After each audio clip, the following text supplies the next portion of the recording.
Mabuti pa tong si Elijah. Nag-aaral ng mabuti, mabait at hindi pasaway. Kayong dalawa, wala nang mapili sa inyo? Kapapasok lang ni Elijah sa bahay, yun na agad ang bumungad sa kanya. Mukhang mainit na naman ang ulo ng kanilang ina sa mga kapatid niyang sina Soliel at Anton. Sakalang naman siya nakakarinig ng pagkukumpara mula sa kanilang mama kapag nagiging pasaway ang ate nila na maldita at ang bunso nilang bulakbol at pasaway. Palagi kayong nag-aaway, hindi kayo magkasundo. Ikaw, Soliel, naturingan kang ate, pero sa halip na maging rasyonal at umintindi sa kapatid, pinapatulan mo pa. Isa pa tong si Anton. Bunso ka pero hindi ibig sabihin, masusunod na lahat ng gusto mo. Makinig ka sa ate mo. Patuloy pa ng kanilang ina. Inilapag ni Elijah ang bag sa sofa. Napailing na lang siya. Hindi dapat ginagalit ng mga ito ang kanilang ina. Alam niya rin naman ang hirap nitong maiwan mag-isa sa kanila. Lalo na at palaging nadedestino sa malayong lugar ang tatay nila. Sundalo kasi, kaya may mga pagkakataon talaga na hindi nila kasama. Ano bang nangyari? Pabulong na tanong ni Elijah sa mga kapatid. Napairap naman si Soliel. Eto kasing si Anton, nakakainis. Sinira yung sapatos ko. Palibhasa magka-size kami at unisex ang binili ko. Naabutan kami ni mama na nag-aaway kaya nagalit. Kahit di naman si Elijah, magagalit din yata kapag naabutan ang dalawang kapatid na magkaaway. Siya ang pangalawa kaya minsan parang siya na lang talaga ang naiipit kapag may away sina Soliel at Anton. Sa kanila din kasing tatlo, siya lang ang maunawain at talagang kalmado sa lahat ng bagay. Napatingin si Elijah sa kusina. Abala na ang kanilang ina sa pagluluto. Pero sa pagbagsak ng gamit, alam niyang hindi pa rin humuhupa ang inis nito.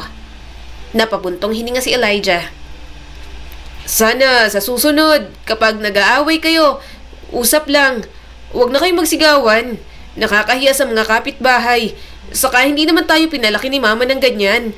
Pwede namang magalit, pero kung mga simpleng bagay lang ang pinag-aawayan, bakit kailangan pang magsigawan? Alam niyo namang dun magagalit si mama. Sumagot pa rin si Anton. Iyang si Ate Soliel, laging gigil na gigil. Mas lalong iniini si mama. Binigyan nga kami ng tig-isang kutsilyo kanina. Magpatayan na lang daw kami. Doon lang kami natigil. Napailing na lang si Elijah. Magkakaiba talaga ang ugaling nilang tatlo. Mahirap na pakisamahan para sa kanilang ina. Pumasok na siya sa kwarto at dinala ang gamit. Nagbihis na muna siya. Tutulungan niya na lang ang mama niya sa kusina.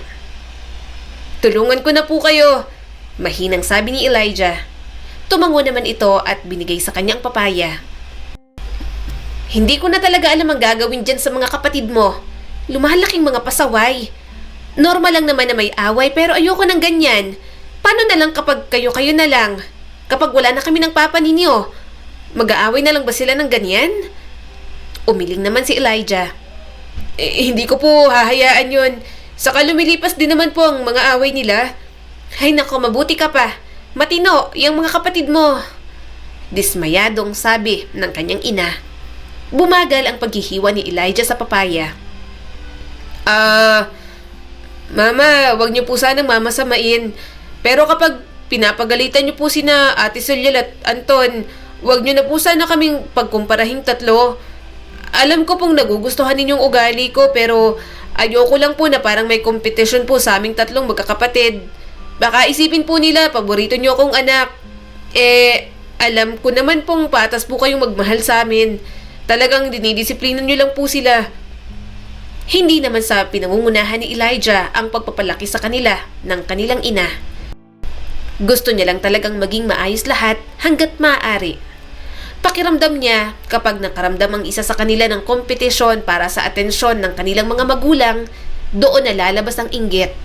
At yun ang ayaw niyang makasanayan. Hindi niya yun gusto, madala nilang magkakapatid hanggang sa pagtanda nila. Tiningnan siyang mabuti ng kanyang ina at napangiti.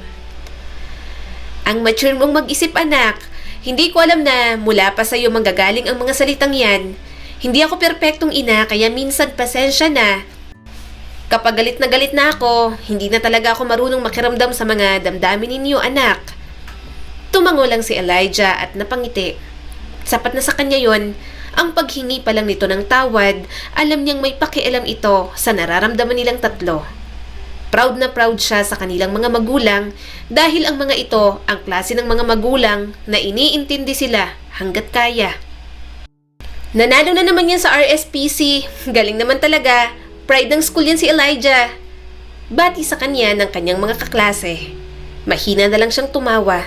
Hindi niya naman masyadong iniisip ang pagsali sa regional ng sports press conference. Masaya lang siyang nagsusulat bilang sports writer ng school.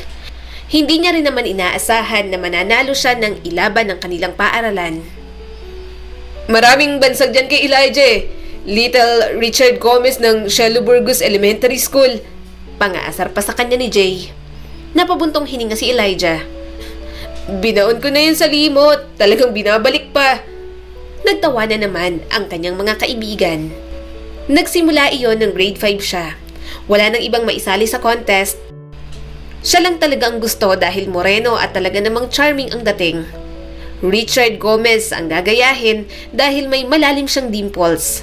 Hanggang nag-high school, dala pa rin niya ang bansag na yon. Tapos ng prom, pinaribandang buhok. Natatawa pang asar sa kanya. Kalalaking tao, nagpariband. Mukha tuloy tuwid na solid wires ang buhok. Bahagyan niyang tinapik ang dibdib ni Ken. Naisipan niya lang naman magpariband dahil nagpa-home service ang kanyang ina at ate. Kulot kasi talaga ang natural na buhok ni Elijah at kapag nagigising siya, palagi na lang sabog. Pagkatapos niyang gawin yon, pinagsisihan niya talaga. Kaya naman kinabukasan, pagkatapos ng prom, nagpakalbo na lang siya. Maya-maya may lumapit sa kanyang babae. Lower grade sa kanya. Kuya Elijah, sana tanggapin mong love letter ko. Ang pogi niyo po kasi. Hindi sa ginawa ng dalaga siya ng mula, kundi sa hiyawan ng kanyang mga kaibigan. Hindi lang naman ilang beses na nangyari yon. Maraming beses na, pero talagang hindi pa rin masanay si Elijah. Alam mo, marami namang nagkaka-crush sa'yo at nagpapalipad hangin. Pero bakit wala kang patulan kahit isa? Tanong sa kanya ni Jay. Wala pa sa isip ko yan. Alam niyo namang hindi ako katulad ng ibang lalaki dyan. Mas mahalaga sa akin ang pag-aaral at ang paglilingkod. Napailing si Kent. Sakristan din naman ako pero marunong naman ako magkaroon ng girlfriend. E-enjoy mo lang naman eh. Umiling si Elijah. Wala pa sa isip ko yan. Hindi ko pa rin naman nakikita pang sarili ko dyan. Gusto niya talagang magpari. Yun ang totoo. Lumaki na talaga siyang malapit sa simbahan dahil sa kanyang ina at lola. Naiisip niya ang magiging buhay niya bilang isang pari. Ilang taon na siyang sakristan kaya naeengganyo talaga siya. Gayunpaman, mukhang hindi naman talaga yon ang calling sa kanya ng may kapal. Napagtanto niyang tumatanda na rin naman ang kanyang mga magulang. Mas matanda pa ang kanyang ama. Ilang taon na lang at magre-retiro na ito sa pagiging sundalo. Mas mainam na muna siguro kung tumulong siya sa pamilya. Unang lalaking anak pa man din siya. Para kay Elijah, doon muna siya nararapat. Wala rin namang masama kung iisipin niya ang kapakanan ng kanyang pamilya. Sa ngayon, sisikapin niya munang gampanan ang kanyang tungkulin bilang sakristan. Baka magka-girlfriend lang yan si Elijah kapag si Ryan na nang nakapansin sa kanya. Natatawang asar ni Ken. Napatingin agad siya kay Raina na palapit sa kanila. Magsisinungaling siya kung sasabihin niyang hindi niya gusto si Raina. Kaklase niya ito at mas naging close nang magsama sa simbahan. Musikera kasi ito at tumutugtog ng organ para sa church choir. Raina! Tawag niya sa dalaga at iniwan na ang mga kaibigan. Tumawa si Jay at may pahabol pang pangaasar. Akala ko ba hindi mo nakikita ang sarili mo sa mga ganyan? Hindi na lang siya sumagot at dire-diretso sa tabi ng dalaga. Uwi ka na ba? Sabay na tayo. Tumango naman si Raina. Oo, uwi na. Si Daddy kasi, napakatagal kaya naiinip na ako. 2 kanto lang ang pagitan ng kanilang mga bahay. Malapit lang din sa school kaya hindi mahirap umuwi. Gusto niya sana ito na palaging kasabay maglakad pa uwi, kaso ama naman palagi ang kasama. Teacher din kasi sa school na yon ang daddy ni Raina. Oo nga pala, nung nakaraang linggo, wala ka sa simbahan. Iba ang tumutugtog ng organ? Saad ni Elijah at nagsisimula ng usapan. Tumango naman si Raina. Oo, nagkasakit kasi ako. Sama nga ng loob ko, hindi ako nakasimba. Biglaan yung pagkakasakit ko noon. Tipid siyang umiti. Mabuti naman maayos ka na. Alagaan mong sarili mo para hindi ka magkasakit. Maya-maya nauna na itong lumiko. Tinanaw niya muna itong pumasok sa bahay bago naglakad ulit. Napabuntong hininga si Elijah. Nabitin siya sa saglit na oras na magkasama sila ni Rhina. Naging ganoon lang ang buhay ni Elijah. Walang bago at mas lalong naging busy. Nang tumungtong sa kolehiyo, wala siyang ibang ginawa kundi ang mag-aral. Nasa isip niya lang na kailangan niyang makatapos agad para makatulong sa kanilang pamilya. Si Soliel na rin ang nagpapaaral sa kanya. 2 years course lang ang kinuha nito at may trabaho na. Retired na rin ang kanilang ama, kaya hinayaan na lang na si Soliel ang magpaaral sa kanya. Elijah, kailangan mong ipasa yung board exam sa first take pa lang ha. Medyo nahihirapan na rin kasi ako. Lumalaki na rin ang gastusin ng anak ko, sabi ni Soliel sa kanya. Sa'yo pa lang ako umaasa na makatulong sa pamilya natin. Lalo na yung si Anton, hindi natin alam kung anong ganap sa buhay. Laging pabugso-bugso. Tumango naman si Elijah. Ramdam niya na talaga ang pressure, lalo na at kailangan niyang magmadali. Aasahan na siya ng kaniyang pamilya. Hindi siya pwedeng magpabaya at hindi rin siya pwedeng mabigo. Ano ka ba naman, Soliel? Huwag mo ngang i-pressure yung kapatid mo. Ikaw talaga. Saad ng kanyang ina at may dalang merienda para sa kanya. Siyempre mama, pinapaalalahanan ko lang. Tulong na dapat kaming dalawa rito sa bahay. May sarili na rin naman akong pamilya, kaya mas maganda kung dalawa kami. Walang intensyong masama, natura ni Soliel. Tumingin si Elijah sa kanilang mama. Okay lang po, naiintindihan ko naman po si Ate Soliel. Hindi naman nga po tamang nagsusustento pa siya sa amin ni Anton, gayong may pamilya na siya. Saka siya po ang nagpaaral sa akin kaya tama lang po na ako naman. Para kay Elijah, hindi niya nakikita na pagpapasa ng responsibilidad yun sa kanya. Tulungan lang talaga dapat silang magkakapatid. Ngayong hindi na kaya ng mga magulang nila, sila namang mga anak ang kikilos. Hindi pa nanagutan. Hinaplos ng mama niya ang kanyang buhok. Basta, tandaan mo, naniniwala ako sa'yo. Kaya mo to. Alam kong matalino ka, anak. Kaya mo yan. Magpahinga ka sa mga pagitan ng pag-aaral mo, ha? Huwag mong i-burnout ang sarili mo. Marahan siyang napangiti sa panghihikayat ng kanyang ina. Sa simula pa lang, ito na talaga ang unang tao at palaging naniniwala sa kanya. Nang dumating ang araw ng exam, ginawa ni Elijah ang lahat ng kanyang makakaya. Sinamahan niya rin ng panalangin at sa awa ng Diyos, nakapasa naman siya sa first take pa lang. Sabi ko naman sa'yo, magaling tong si Elijah. Kayo lang ang walang bilib. Congratulations anak, may engineer na tayo sa pamilya. Tuwang-tuwa na sabi ng kanyang ina. Pumunta naman agad sa sasakyan ang kanilang ama. Shot, ipagdiwang na natin yan. Naghanda ng nanay mo ng kaunting salo-salo. Si Anton na lang ang naiwan doon. Baka pagdating natin, ubus na. Wala na rin pagkain para sa mga bisita. Sabay-sabay silang tumawa. Si Anton pa naman ang pinakapasaway sa lahat. Nang makarating sa bahay, nagsimula na silang kumain. Dumating na rin naman ang ibang inimbitahan ng kanyang ina. Minsan lang magkaroon ng selebrasyon sa kanila, kaya sinusulit talaga nila. Ganoon yata talaga kapag Pinoy, kahit medyo kipit pa, ayos lang basta makapaghanda sa mahalagang okasyon. Maya-maya'y biglang pumasok si Rhina sa bahay nila. Kasama pa ang daddy nito. Napangiti si Elijah. Ang dalaga lang naman talaga ang hinihintay niya sa lahat. Tuloy-tuloy sa pagsasalita si Kent. Ang galing mo talaga pare. Minsan kapag kasama kita, naiisip ko na lang na bobo ako kasi... Tinakpan niyang bibig nito. Manahimik ka. Napakadaldal mo. Ay bastos. Sino bang tinitingnan? Si Rhina. Honey, your love so sweet pala. Tumingin si Kent sa pintuan. Binusala na ni Elijah ng spaghetti ang kanyang kaibigan. Talagang si Kent ang maglalaglag sa kanya sa sobrang kadaldalan.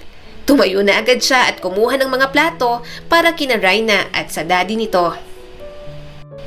Nabigla ako. Biglang nag-imbita tong tatay mo. Ikaw palang dahilan ng handaan.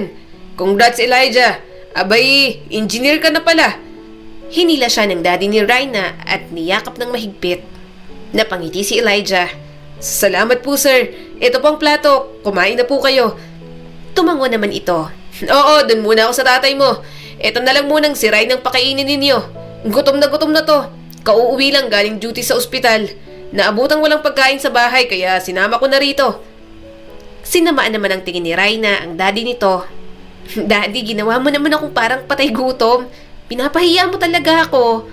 Inasar pa nito ang anak. Raina, huwag ka nang mahiya. Mamaya may mantika ka na ng lechon dyan sa bibig mo. Nanlaki ang mga mata ni Raina. Daddy! Mahinang tumawa si Elijah. Gusto niya talaga ang closeness ng mag-ama. Ang dalawa na lang ang magkasama sa buhay. Kaya naiintindihan niya na daddy's girl si Raina. Kahit lumaking walang ina, lumaki pa rin ng maayos at may takot sa Diyos. Hinawakan ni Raina ang kamay niya. Tara na nga Elijah, nainis na ako rito kay daddy. Gusto lang namang uminom kaya pumunta dito. Mahina siyang tumawa. Akala ko, tumigil ng daddy mo. Napairap naman si Raina. Akala ko rin, palagi ko ng pinagbabawalan, ayaw naman makinig. Napailing din si Elijah. Pareho tayo, pinagbabawalan na naming uminom si Papa. Pero ayaw ding makinig. 'Di ba? Mga pasaway, nakakainis na minsan. Para naman sa kalusugan nila yon. Turan pa ng dalaga. Pinaupo niya na si Raina kasama ang mga kaibigan nila noong high school. Dito ka na maupo. Kukuha na lang ako ng pagkain sa loob para hindi ka na pumunta pa ron. Tumango naman si Raina at nagsimula ng makipagkwentuhan sa mga dati nilang kaklase. Nagsandok naman agad siya ng mga ulam at kanin. Pabalik-balik siya. Halos ilagay niya na lahat ng putahe sa lamesa ni Raina. Naglagay din siya ng soft drinks at tubig. Kahit mamaya pa naman ang dessert, binigyan niya na agad ito. Pagbalik ni Elijah, masama na ang tingin sa kanya ni Kent. Parang kanina, pinapila mo lang kami. Bakit kapag si Raina sobrang asikaso mo? Hindi niya pinansin ang pang-aasar ni Kent at umupo na sa tabi ng dalaga. May kailangan ka pa ba? Umiling naman si Raina. Wala, kumain ka na ba? Halika, sabayan mo na ako. Napatingin si Elijah sa mga pagkain. Busog na busog pa siya, pero kakain pa rin siya para lang makasabay si Raina. Kaya kahit masusuka na siya, sige pa rin ang pagkuha. Saan mo balak mag-apply pagkatapos nito? Tanong ni Raina sa kanya. Maghahanap ka na agad ng trabaho, di ba? Tumango naman siya. Diyan sa kabilang bayan. Alam ko may hiring tapos may kakilala pa akong magpapasok sa akin kaya madali lang.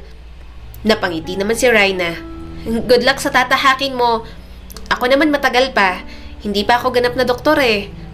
Kaya mo yan, Raina. Kaya mo yan, Raina. Malambing na saad ni Elijah. Pagkatapos nilang kumain, siya naman ang kumuha ng kanilang mga pinagkainan. Sinundan naman agad siya ni Kent. Kailan ka ba aamin kay Raina? Tanong nito sa kanya. Sabi mo, aamin ka na kapag nakagraduate ka na. Pero to, nakapasa ka na sa board exam, hindi mo pa rin magawang umamin. Sandali siyang natulala. Tama si Kent. Sinabi niya ngayon, nangako si Elijah sa kanyang sarili na aamin na siya sa damdamin niya para kay Raina. Pero naduduwag siya bigla tuwing magtatangka. Maraming pagdadalawang isip. Aamin ako mamaya. Napalunok si Elijah. Siguradong may iwan ng daddy niya rito kapag hinatid ko na pauwi si Raina. Aamin na ako sa kanya. Humalakhak naman si Kent. Yan! Tama yan! Galaw-galaw naman ang manok ko. Saka sure naman akong may feelings din yung si Raina para sa'yo. Imposibleng hindi niya maramdaman yun. Sa mga pang-aasar lang namin sa kanya simula high school, siguradong hindi naman siya manhid at mangmang sa mga bagay na ganun. Kaya naman sa saglit na oras, hinanda niya na ang sarili sa kanyang pag-amin. Sinamahan niya muna si Raina kasama ang mga kaibigan nila. Pero mukhang ang pag-amin na yon, mananatili na lang talaga siguro sa kanya at hindi na masasabi. Anak, Elijah, saglit lang. Pasok ka muna rito. Tulungan mo akong magbalot ng pagkain para sa mga pinsan mo. Pakiusap ng kanyang ina. Nagpaalam agad siya kay Raina. Sandali lang Gagawin ko lang ang utos ni Mama. Pagbalik ko, ihatid na kita sa inyo. Tumango naman ang dalaga. Sige, okay lang. Hintayin kita rito. Pagkarating sa loob, tinulungan na ni Elijah ang kanyang ina. Marami sa kamag-anak nila ang humihingi ng pabalot. Hindi rin naman nila mauubos ang mga matitira dahil madaling magsawa sa ulam ang mga kasama niya sa bahay. Habang abala sa paglalagay sa plastic, narinig niya ang usapan ng kanyang ina at ng pinsan nito. Oo, naiinis ako kay Tony. Nagpakasal agad. Nagdala ng babae sa amin tapos namamanhi ka na. Kapag naaalala ko, naiinis pa rin talaga ako.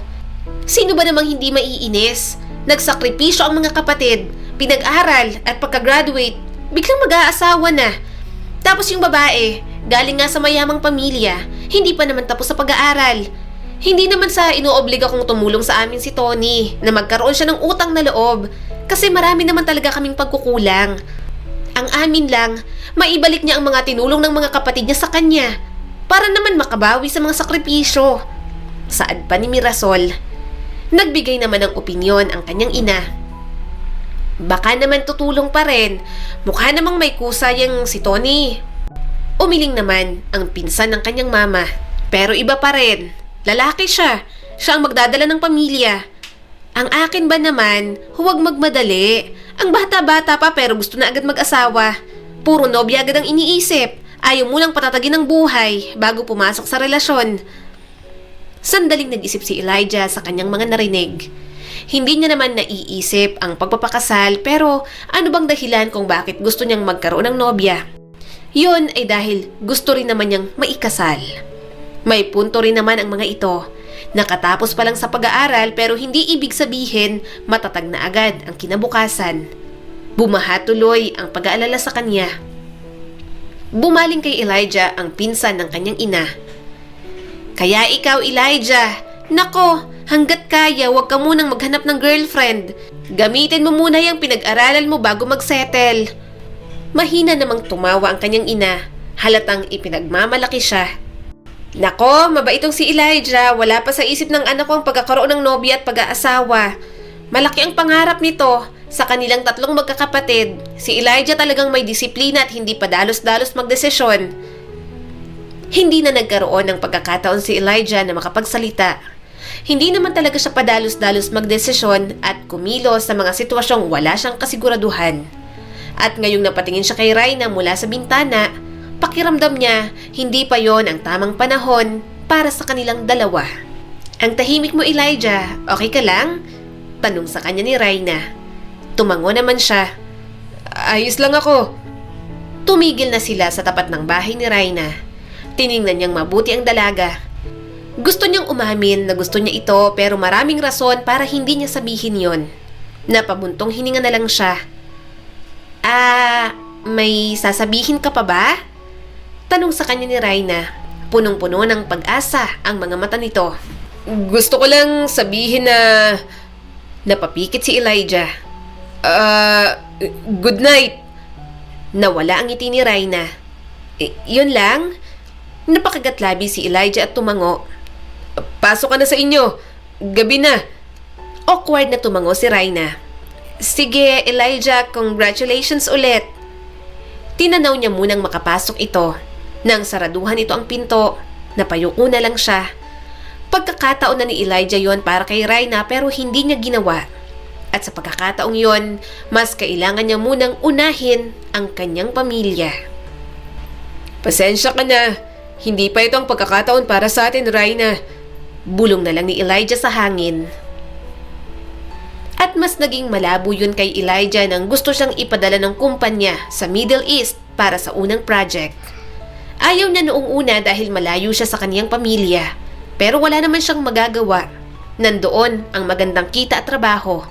Kuya Elijah, naibaba ko ng lahat ng gamit mo. Imporma ni Anton sa kanya. Tipid siyang umiti. Salamat, Anton. Ingatan mo si mama at papa dito, ha. Ikaw na lang ang lalaking may iwan sa kanila. Alagaan mo sila habang wala ako. Tumango naman si Anton. Kami na ni Ate Soliel ang bahala. Mag-ingat ka rin sa ibang bansa, Kuya Elijah. Niyakap siya ng kanyang ina. Anak, mamimiss kita. Mag-iingat ka, ha. Palagi kang sumulat sa amin. Maghihintay ako ng sulat mo. At kapag kaya, tumawag ka sa telepono, ha? Mahigpit niya itong niyakap. Opo, palagi po akong susulat sa inyo. Mamimiss ko po kayo. Niyakap din siya ng kaniyang ama. Yun ang unang beses na malalayo si Elijah sa pamilya. Nang mga panahon na yun pa naman kasi, hindi pa uso ang social media at cellphone. Sa sulat lang talaga at telepono ang komunikasyon. Umalis siya ng bansa na hindi sigurado ang mga kahaharapin. Oil rigger siya sa isang company. Mataas ang sahod pero maraming risk. Kaya doble ingat na lang talaga siya palagi. Dahil sa trabaho, nakakatulong na siya sa mga magulang at mga kapatid. Pati pamangkin niya kay Soliel, tinutulungan niya na rin. Hindi naman problema sa kanya dahil wala rin naman siyang masyadong ginagastosan. Engineer, nandyan ang sulat mo! Saad ng kasama niya rin na Pilipino doon. Napangiti si Elijah at nagmamadaling pumunta. Talaga? Nandyan ah? Binuksan niya agad at binasa ang sulat. Napangiti si Elijah. Naghanda para sa golden anniversary ang kanyang mga magulang. Maraming bisita at magaganda ang ngiti ng mga ito. Naluha si Elijah nang makita ang larawan ng kanyang pamilya. Hindi niya inasahan na ganoon kalungkot at kahirap sa ibang bansa. Walang araw na hindi niya iniisip ang kanyang pamilya sa Pilipinas. Umaasa na lamang siya sa ipapadalang sulat at ang paminsan-minsang pagtawag kapag nakakapunta siya sa bayan. Kaya hinihintay niya talaga ang magbakasyon at matapos ang kontrata. Pagka-uwi ni Elijah, nababalot ng kagalakan ng puso niya. Subalit nang mabalitaan niya ang nalalapit na kasal ni Raina, parang gumuho ang kanyang mundo. Kanino raw ikakasal si Raina? Nauutal niyang tanong kay Soliel pero sinikap niyang hindi magpahalata. Sumagot naman ang kanyang ate. Kay Kent daw. Parang may tumusok na karayom sa dibdib ni Elijah. Kung ganoon, sa kaibigan niya pa talaga ikakasal si Raina. Alam nito ang damdamin niya para sa dalaga kaya hindi niya maintindihan kung bakit sa pagbabalik niya ang dalawa na ang ikakasal. Gusto niyang isipin na trinaidor siya ni Kent. Gayunpaman, naisip ng matagal siyang nawala. Hindi siya nagbitiw ng kahit na anong pangako kay Raina. Nakauwi ka na pala, Elijah. Marahang sabi sa kanya ni Kent nang magkita sila. Tumango naman siya. Saglit lang ako. Pipirma ulit ako ng kontrata. Mangingibang bansa ulit ako. Balita ko, ikakasal na kayo ni Raina. Huminga ng malalim si Kent. Ito ang dahilan kaya gusto kitang makausap. Kaibigan kita pero alam ko rin ang nararamdaman mo para kay Raina. Kaso, mahal ko siya. Nang mga panahong wala ka, naging malapit kami sa isa't isa. Piniglan ko, Elijah. Pero hindi ko talaga kayang hindi siya mahalin. Marahang umiling si Elijah. Huwag mo nang isipin yon. Matagal na naman. Masaya ako para sa inyo ni Raina. Hindi mo dapat pigilan. Dahil wala ka namang ginagawang masama. Tiningnan siyang mabuti ni Kent. Galit ka ba sa akin, pare? Bahagya siyang tumawa. Wala akong karapatan para magalit sa'yo. Oo, gusto ko si Raina pero hindi naman naging kami. May pagkakataon noon pero sinayang ko. Umalis ako at mas lalo wala. Saka alam kong mabuti kang lalaki. Kaya mapapanatag pa rin ako kung sa'yo na po si Raina. Mahigpit siyang niyakap ni Kent. Nasasaktan si Elijah pero hindi naman aabot sa punto na magagalit siya sa kanyang kaibigan. May paghihinayang pero pipilitin lamang kalimutan. Ang mahalaga, makita niyang masaya si Raina sa piling ni Kent. Pagpasok ni Elijah sa bahay, nadatnan niya si Anton. Mukhang may alam ang bunso niyang kapatid. Pareho silang lalaki, kaya imposibleng hindi nito mahalata ang kanyang mga ikinikilos. Gusto mo si Ate Raina, di ba? Tanong sa kanya ni Anton. Mahina siyang tawa. Alam mo, ngumisi naman ang kanyang kapatid. Kuya, may mga mata at tenga ako.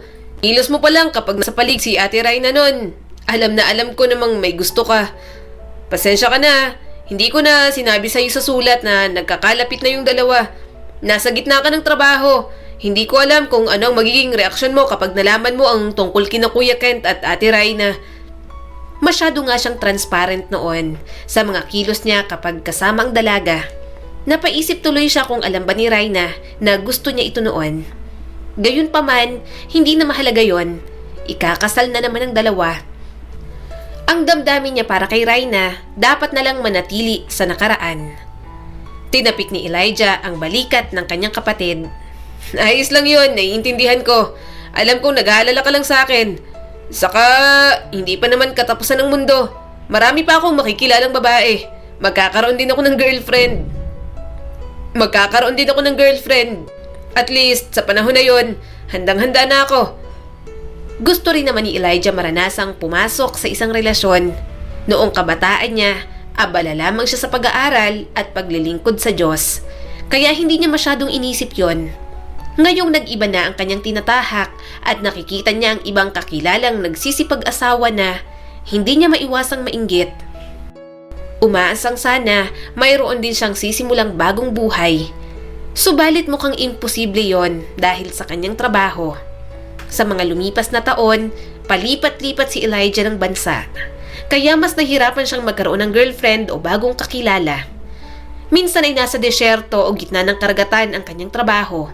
Kaya wala na talagang panahon para sa mga ganoong klase ng bagay. At habang tumatagal, mas nararamdaman niya na ang pakiramdam kung papaano ang mag-isa. Kung ganun, pamilya mo lang ang sinusuportahan mo? Yun ang tanong ng kanyang katrabaho. Tumango naman si Elijah. Oo, pinag-aaral ko rin ang mga pamangkin ko. Minsan, yung mga kamag-anak kong hindi nakapagtapos sa pag-aaral, tinutulungan ko. Hindi ko binibigyan ng pera pero tinutulungan kong makapunta rin sa ibang bansa para doon sila magtrabaho. Para sila ang gagawa ng paraan upang umayos ang buhay nila. Parang simula nang magtrabaho ka, puro pamilya at mga kamag-anak na lang ang nakinabang sa lahat ng pinaghirapan mo. Kapag umuwi ka, wala kang asawang inuuwian? Tanong ng isa niyang katrabaho. Marahang umiling si Elijah. Hindi naman mabigat sa akin kahit minsan nararamdaman kong hirap. Masaya naman akong tumulong sa mga kamag-anak ko. Saka wala pa kong asawang inuuwian. Siguro sa susunod kong uwi, mag-aasawa na ako. Mayroon sana kaso natakot ako noon dahil sa mga bagay na dapat ko munang gawin. Ngayon, wala na talagang pag-asa kasi sa kaibigan ko nahulog. Sa kaibigan ko na rin kinasal. Natawa ang kanyang katrabaho. Ang sakit na yung taong mahal mo, mapupunta pa sa kaibigan mo. Sayang yun, napaka-boring naman ang buhay mo. Tara Elijah, hanap tayo pagbaba natin ng barko. Naiilang siyang tumawa. Kung mga babae sa Malate, wag na lang yun. Ayoko ng mga panandalian lang. Gusto ko kapag naging nobya ko na, siya na rin na sanang magiging asawa ko. Plano naman talaga niya yon. Sa muli niyang bakasyon, susubok na siyang makipag-date. Hindi na rin naman siya bumabata. Gusto niya rin naman ang magkaroon ng sariling pamilya. Humalakhak naman ang kanyang katrabaho. Masyado kang mabait. Sa sobrang bait mo, parang nakakalimutan mo nang may sarili kang buhay. Tiningnan ni Elijah ang karagatan. Hindi ko rin naman matatawag na buhay ko ang sarili kong buhay kung pababayaan ko ang pamilya ko. Ganito lang siguro ako pinalaki, sobrang mapagmahal sa mga kapatid at magulang. Kaya kahit nakalimutan ko ng sarili ko, ayos lang sa akin. Saka ilang taon lang naman to. Walang-wala ang pag-aalaga at pagmamahal na binigay ng mga magulang namin sa amin. Binabalik ko lang din. Saka ang mga pamangkin ko, tinuturing ko na rin naman na parang sarili kong anak ang mga yon. Wala siyang nakikitang masama sa pagtulong sa kanyang mga kamag-anak. Sakripisyo man yun sa parte niya, hindi niya pa rin iniisip na ganoon dapat ituring ang kanyang mga ginagawa. Para sa kanya, pagpapakita lang yun ng pagmamahal para sa mga tao na mahal niya sa buhay. Subalit, gawin man ni Elijah ang lahat para sa mga ito, wala pa rin talagang makakapagsabi sa bawat kapalaran ng tao. Kumusta po si Papa? Umayos na po bang kalagayan niya? Nag-aalalang tanong ni Elijah. Umiiyak na ang kanyang mama sa kabilang linya. Hindi nga anak, naghihingalo na nga ang papa mo. Hinahanap ka niya, Elijah. Bukang bibig ka niya. Hindi ka ba talaga pwedeng umuwi dito, anak? Kahit saglit lang. Emergency lang. Napakagatlabi si Elijah. Mama, hindi pwede. Nasa gitna po ako ng karagatan ngayon. Hindi pa rin tapos ang kontrata ko. Sorry pero wala akong magawang paraan ngayon. Naluluha na si Elijah. Gustong-gusto niya na talagang umuwi. Makita at makasama ang kanyang ama. Pero wala siyang magawa ng mga sandaling yon. Ang tanging niya lang magagawa ay tumawag at makibalita kada araw. Maya-maya'y natapos na rin ang tawag. Mahal ang tawag kaya hindi pwedeng magtagal. Bukas ay kakausapin niya na ang kanyang ama. Bababa na rin naman sila sa port kinabukasan. Doon niya kakausapin ng matino ang kanyang tatay. Kahit sa telepono man lang makamusta niya ito. Subalit ang lahat ng plano na yon, naglaho sa sunod na balitang dumating kay Elijah. Anak, Elijah, ang papa mo. Wala nang papa ninyo. Humahagulgol na balita ng kanyang mama. Sa pagkakataon na yon, hindi na napigilan ni Elijah ang umiyak. Hindi niya man lang nakita ang kanyang ama, ni hindi niya man lang maayos na nakausap. Sabi ko, hintayin ako eh. Bakit naman ganun, Mama? Pinunasan ni Elijah ang kanyang mga luha. Kahit sa libing, hindi rin siya makakapunta. Pakiramdam ni Elijah, wala siyang kwentang anak, ni hindi niya man lang nasamahan ang ama bago ito nawala. Ipinanalangin niya na lamang sa Diyos lahat ng sakit na nararamdaman. Sa mga lumipas na buwan, sinikap ni Elijah na gawin ang trabaho. Wala siyang ibang inisip kundi ang makauwi. Kaya nang dumating ang araw na tapos na ang kontrata, sa wakas, nakabalik na siyang muli sa Pilipinas. Nagsindi ng kandila si Elijah sa harap ng puntod ng kanyang ama. Kumusta ka na, Papa? Sana hindi ka galit sa akin. Huminga ng malalim ang kanyang ate. Hindi siya galit sa'yo, Elijah. Gusto ko lang talaga niyang makita. Ikaw lang ang hindi niya nakita noon bago siya nawala. Hirap na hirap siya. Parang pinipigilan niya pang mawala, umaasa na darating ka. Pero alam namin na imposible na ng mga panahon na yon. Napapikit si Elijah. Tumulo ang kanyang mga luha. Tumatakbo sa isip ang senaryo sa pagkawala ng haligi ng kanilang tahanan. Sa mga lumipas na buwan, hindi na muna siya pumirma ng kontrata. Marami pa naman din siyang ipon, kasya pa para sa pinapaaral niya ng mga pamangkin. Sa taon din kasi na yon, balak niya na talaga na magkaroon ng asawa. Ano, Mama? Ipagkakasundo? Tanong ni Elijah sa kanyang ina. Tumango naman ito. Oo, anak. Nabanggit mo na gusto mo nang mag-asawa, hindi ba? Kaso, hindi ka naman masyadong lumalabas ng bahay. May kilala ako. Malapit din sa edad mo. Nasa 37 na. 40 ka na, kaya malapit lang. Naging abala sa trabaho kaya hindi na nakapag-asawa. Katulad mo, kahit kailan wala pa siyang nagiging nobyo. Subukan nyo lang naman. Kapag nagustuhan yung isa't isa, mas maayos yon. Pwede kayong magpakasal agad. Sandali siyang nag-isip. Ano po bang pangalan? Napangiti naman ang mama niya. Georgina, anak. Ayos lang naman kay Elijah ng subukan. Wala namang kaso sa kanya yon. May tiwala rin siya sa pinili ng mama niya sa kanya. At hindi nga siya nagkamali. Magandang gabi, Georgina. Nakangiting bati ni Elijah. Gumuhit naman din ang ngiti sa labi ng dalaga. Magandang gabi rin, Elijah. Pasok ka. Pumasok naman siya at ibinigay kay Georgina ang mga bulaklak. Para sa'yo.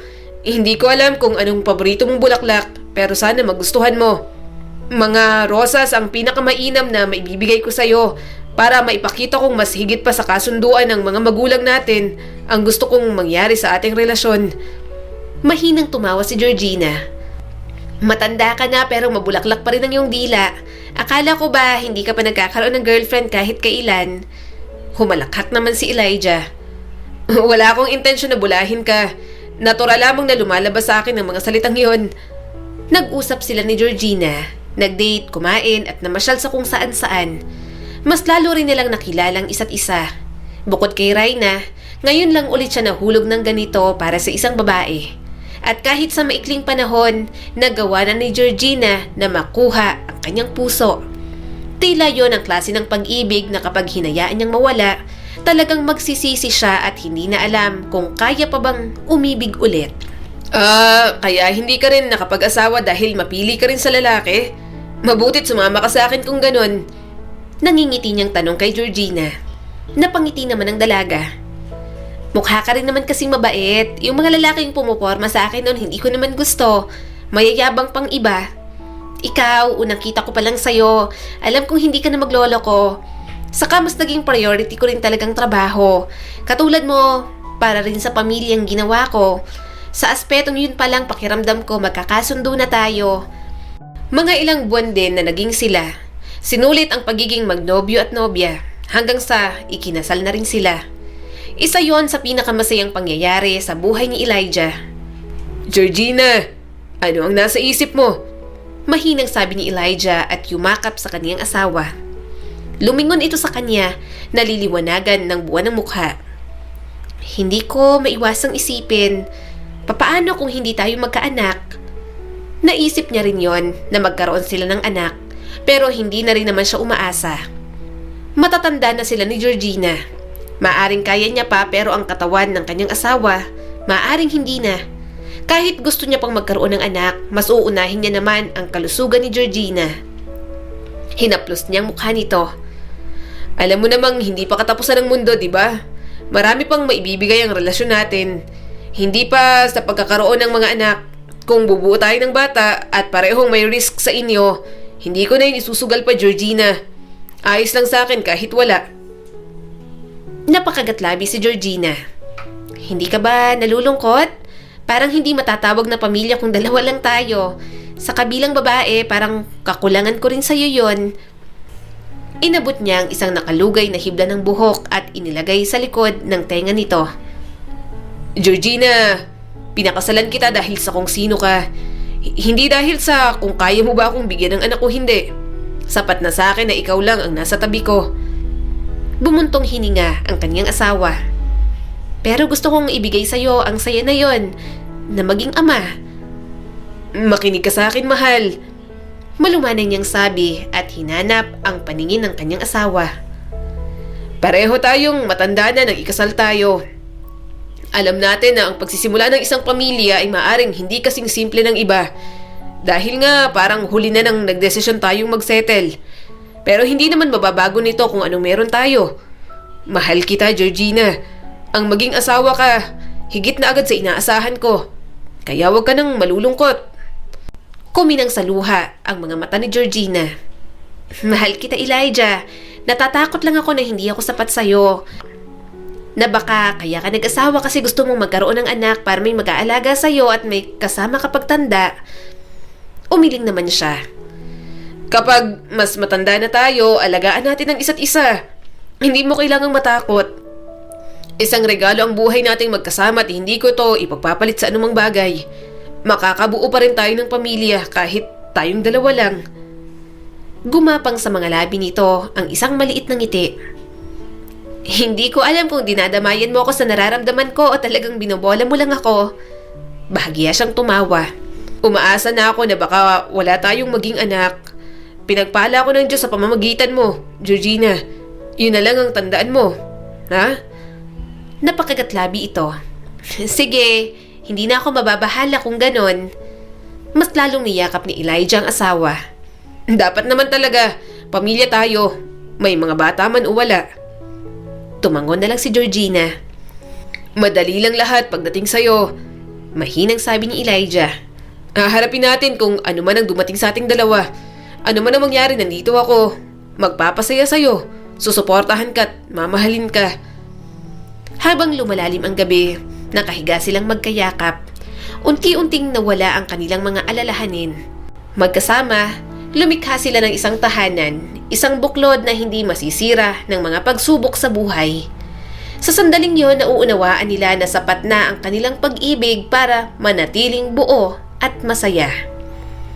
Isang taon lang pagkatapos ng kasal, muling tumanggap ng project si Elijah sa abroad. May mga pamangkin din siya na kailangang pag-aralin. Marami naman siyang napundar, bahay, mga lupa at sasakyan, pero gusto niyang hanggat kaya niya, magawa niya pa rin ang trabaho. Wala rin namang kaso kay Georgina yon, katulad niya ay may tinutulungan din ito ng mga kamag-anak. Hindi na rin naman mahirap mag-usap dahil naging uso na ang cellphone at social media. Kapag natatapos naman ang kontrata, umuwi agad si Elijah kay Georgina. Saglit lang sila nagkakasama, kaya sa bawat araw na nasa piling niyang asawa, talagang inaalala niya palagi at sinisikap na mapasaya si Georgina.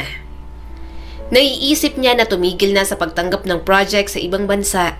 Stable na rin naman ang buhay nila. Mabubuhay naman silang mag-asawa sa matagal na panahon kahit hindi na siya magtrabaho. Yun nga lang, dumating ang problema sa kanyang bunsong kapatid. Walang ibang tutulong kay Anton kundi siya lang at mukhang kailangan niya pang tumanggap ng trabaho para rito. Hello? Garalgal ang boses ni Anton, halatang bagong gising. Si Kuya Elijah mo to, Anton. Kamusta ka na? Isang mahabang paghinto ang sumunod at halos marinig ni Elijah ang hirap na paghinga ni Anton mula sa kabilang linya. Ayos lang ako, pagod lang. Matindi na yung gamutan. Katatapos ko lang ngayon. Tumango si Elijah kahit na hindi siya nakikita ni Anton. Mabuti kung ganon. Kamusta mga bata? May kailangan ba sila? Okay lang din naman sila, kuya, pero sana tumagal pa ako para ako naman ang gagawa para sa kanila. Ayokong iasa sa'yo lahat, Kuya Elijah. Kailangan nila ng mga gamit para sa school, sa tuition fee ng panganay ko, at hindi na ako makagawa ng paraan sa bayarin. Sabi ni Anton, baka sa boses ang desperasyon. Pakinggan mo ko, Anton.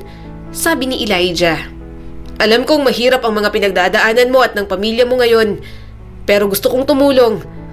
Ako nang bahala sa mga gastusin sa school ng mga bata at anumang bagay para sa kanila. Hindi ka dapat mag-alala tungkol dyan. Tumuto ka lang sa kalusugan mo. Kailangan mong magpalakas. Kailangan ka pa ng mga anak mo. Sigurado ka ba, kuya? Ayokong ilagay ang pasanin sa'yo. Si Ate Georgina, nagagalit ba? Tanong ni Anton. Umiling naman si Elijah. Walang problema kay Georgina ang pagtulong ko sa'yo. Mahal niya rin ang mga pamangkin ko. Walang kaso sa kanya yon. Wala rin naman kaming anak na sinusustentuhan. Hindi kayo pabigat sa akin o sa asawa ko. Hindi mo kailangang harapin ito ng mag-isa. Sasagutin ko ang mga gastos mo sa pagpapagamot, ang mga bayarin sa paaral ng mga bata, ano man ang kailangan. Pinapahalagahan ko ang lahat ng tulong mo sa akin at sa pamilya ko, Kuya Elijah. Pero ayoko naman na samantalahin ang kabaitan mo. Sabi pa ni Anton. Hindi mo naman ginagawa. Kapatid kita at gusto kong tumulong. Giit ni Elijah. Sabay nating malalagpasan to. Malalagpasan mo to, Anton. Kailangan mong manatiling matatag para sa mga anak mo. At narito ako para suportahan ka sa bawat hakbang. Salamat, Kuya Elijah. Sabi ni Anton sa wakas, mas tumatag ang boses. Isang maliit na ngiti ang sumilay sa mukha ni Elijah. Basta, ingatan mong sarili mo. Gusto kong makita kang malusog ulit at gusto kong makita ng mga bata na malakas at masayang kanilang ama. Huminga ng malalim si Anton. Ang swerte ng mga anak ko. May tito silang katulad mo. Napakabuting tao mo, kuya. Pagkatapos ibaba ang tawag, umupo si Elijah sa kaniyang upuan.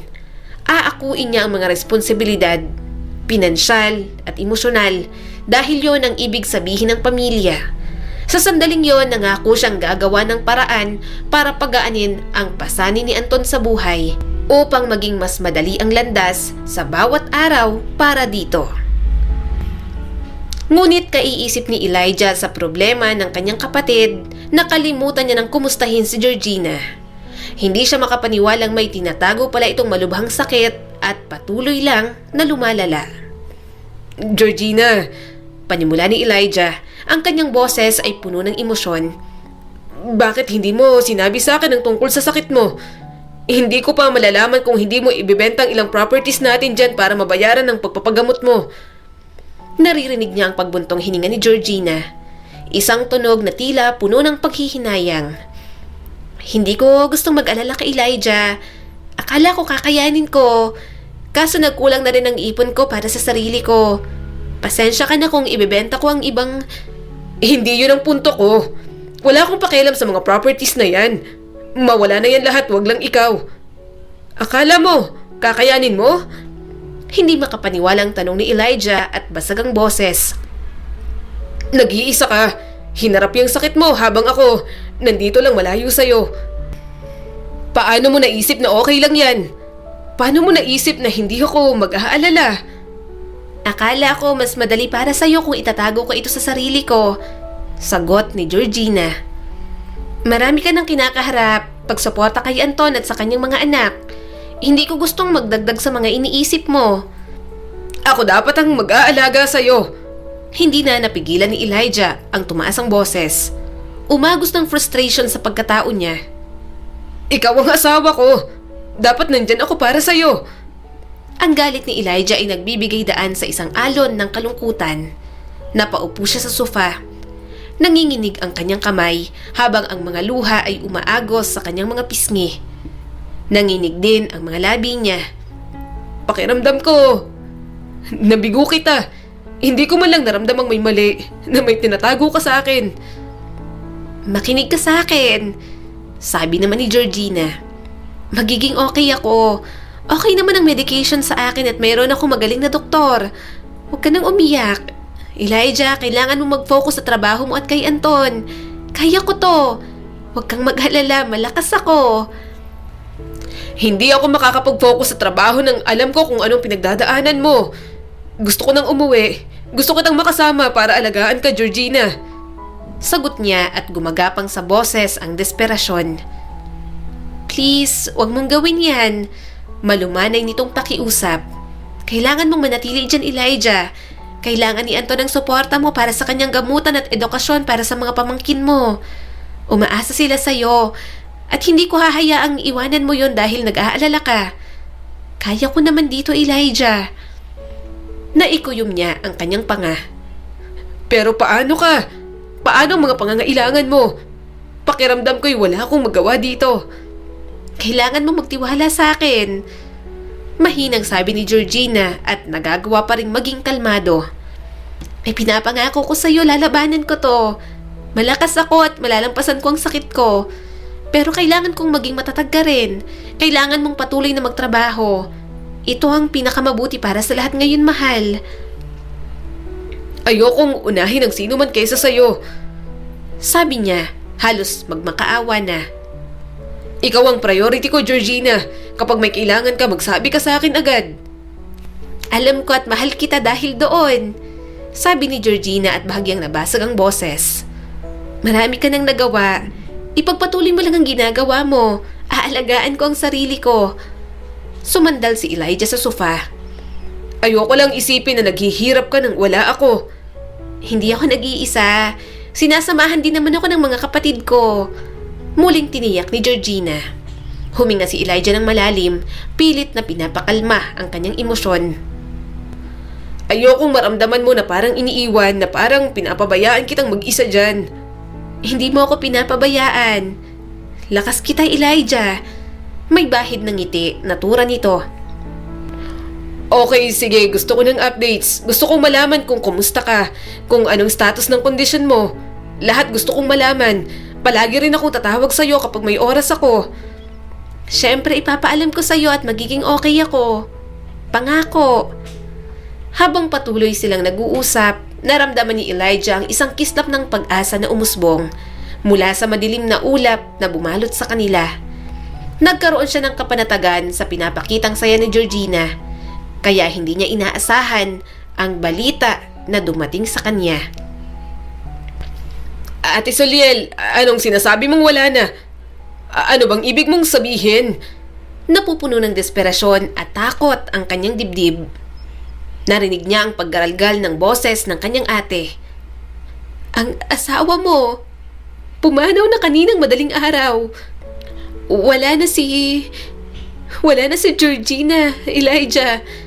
Umawang ang bibig niya. Ayaw niyang maniwala. Kausap niya pa kagabi sa cellphone ang kanyang asawa.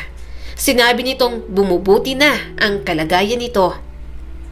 Nagsisinungaling ka. Nasaan ang asawa ko? Gusto kong makausap si Georgina. Hindi pwede. Hindi pwedeng wala na siya. Magkausap pa kami kagabi. Ayos ang medication niya. Sinabi niya sa akin, baka may ginawang ospital na yan sa asawa ko. Nanginginig na si Elijah. Pero mas lalo pang kinumpirma yon ng kanyang kapatid. Wala na nga, Elijah. Hindi sinabi si ni Georgina ang totoo dahil ayaw niyang mag-alala ka. Malubhan ang sakit niya. Sunod-sunod na tumulo ang mga luha ni Elijah.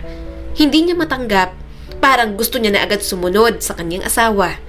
Hindi niya matanggap na hindi niya man lang ito nakita bago ito mawala. Inaasikaso na ng pamilya ni Georgina ang libing. Galit sila sa'yo, Elijah. Akala nila pinabayaan mong asawa mo. Ayaw ka nilang makita rito.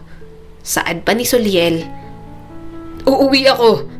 Uuwi na ako. Kailangan kong makita ang asawa ko. Hindi nila pwedeng ipagdamot sa akin si Georgina. Mabuti na lang, katatapos na rin ang project ni Elijah. Handang-handa na siyang umuwi, pero nasa immigration pa lang, hindi na siya makaalis. Anong hindi pwedeng tumuloy? Kailangan ko nang makauwi agad. Namatay ng asawa ko. Malapit na siyang ilibing. Kailangan kong makita ang asawa ko. Naluluhan niyang sabi sa mga personnel. Umiling naman ito. Kailangan po namin kayong i-hold pansamantala. Lalo na't galing po kayo sa ibang bansa. May pandemic po ngayon. Kaya mas mahigpit po ang mga safety protocols ngayon. Sumunod na lang po sana kayo. Wala siyang nagawa kundi ang manatili roon. Walang araw na hindi siya umiyak. Wala na siyang makitang pag-asa. Hanggang sa nailibing na ang kanyang asawa, hindi niya na talaga ito nakita. Umaasa na lang siya sa video call ni Soliel. Doon niya na lang nakita ang huling hantungan ni Georgina sa mundo. Nanatili pa siyang ganoon ng ilang araw. Nang makauwi, hindi rin gaanong makalabas dahil kumakalat na nga ang virus. Sa mga panahon na yon, hindi niya na alam kung papaano pa magpapatuloy sa buhay. Diyos ko! Anak! Anong ginagawa mo? Soliel! Anton! Nanginginig ang boses ng kanyang ina na sobrang tanda na. Gulat na gulat ang mga ito nang makita siya. Isusuot niya na sana ang tali sa kanyang leeg pero pinigilan siya ng kanyang mga kapatid at pamangkin. Elijah, bakit mo ginawa yun? Ano ba? Umiiyak na tanong ni Soliel. Umiling siya habang umiiyak. Ayoko na. Gusto ko lang sumunod sa asawa ko. Hindi ko na kaya. Kasalanan ko. Napabayaan ko ang asawa ko. Mahigpit siyang niyakap ng kanyang ina. Anak, lumaban ka. Pakiusap, hindi ako sanay na makita ka ng ganito. Napahikbi na lang si Elijah. Ginawa ko lahat. Wala akong sawang tumulong. Hindi ako naging makasarili. Naging mabait ako sa lahat. Pero bakit ang asawa ko? Bakit siyang kinuhang kapalit sa akin? Nasa harap ni Elijah ang pamilya niya at mga pamangkin. Naaawa sa kalagayan niya. Gayunpaman, ramdam niya ang takot ng mga itong mawala siya.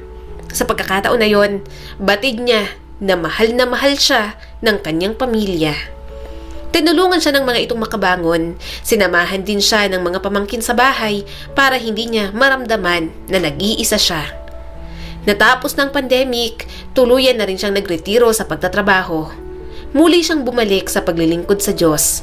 Malaki ang perang nakuha niya sa kumpanya at sapat na para mabuhay siya sa mga susunod pang taon ng kanyang buhay. Tingnan niyo naman itong si Elijah. Matiwasay ang buhay ngayon. Nagawa lahat ng kabataan niya. Napakaraming naipundar. Napag-aral din ng mga pamangkin. Tingnan mo, successful pa rin kahit hanggang ngayon. Puri sa kanya ng isang ginang sa simbahan. Tipid na lamang siyang umiti. Para sa ibang tao, parang perpekto ang buhay ni Elijah. Pero malayo yun sa pagiging perpekto. Walang nakakaalam sa lahat ng pinagdaanan niya sa proseso para lang makarating sa kinaroroonan niya ngayon. Walang nakakaalam kung anong mga bagay ang isinakripisyo niya para lang mabigyan ng maayos na buhay ang iba. Biglang may humawak na bata sa kanyang kamay. Nasaan ang mga magulang mo? Ngumiti naman ang batang babae. Sandali siyang natigilan. Kahawig ng asawa niya ang bata kapag ngumingiti. May secret po kami ng tita ko. Bulong nito sa kanya. Namuo agad ang mga luha ni Elijah. Sino ba ang tita mo? Bumungisngis ang bata. Si Tita Georgina po. Napatingin siya sa paligid. Nakita niyang kapatid ng kanyang asawa. Sa lumipas na taon, nagalit sa kanya ang mga ito. Nagalit din siya sa sarili niya. Subalit nahanap pa rin naman nila ang kapatawaran at unti-unting humupa ang galit na yon. Sabi po ni Tita Georgina dati sobrang bait mo raw po. Mahal na mahal ka raw po niya na kung bibigyan po ulit siya ng second chance mabuhay, ikaw pa rin po ang pipiliin niya. Mahinang bulong sa kanya ng batang babae. Napangiti si Elijah kahit may mga luhang lumalandas sa kanyang pisngi. Mahal na mahal din niya ang kanyang asawa. Hindi ito mapapalitan ng kahit na sino sa puso niya. Hindi na siya nagsisi sa lahat ng mga pinanghihinayangan niya noon. Hindi naman maibabalik ng pagsisisi ang kanyang asawa. Alam niya rin na mali ang kanyang ginawa noon na sumuko na lang sa buhay. Kaya isinuko niya na lang sa Diyos ang lahat at patuloy na mabubuhay sa magagandang alaalang nagawa nila ni Georgina noon. Ang kwentong ito ay nagpapaalala sa atin na bawat segundo, bawat minuto, bawat oras at bawat araw, regalo ng Diyos para sa atin. Regalo na hindi na natin maibabalik. Kaya dapat ating sulitin kasama ang mga taong minamahal natin. Muli, ito po si Skylar Guro at sana may bago na naman kayong natutunan sa kwento natin ngayon. Maraming salamat po.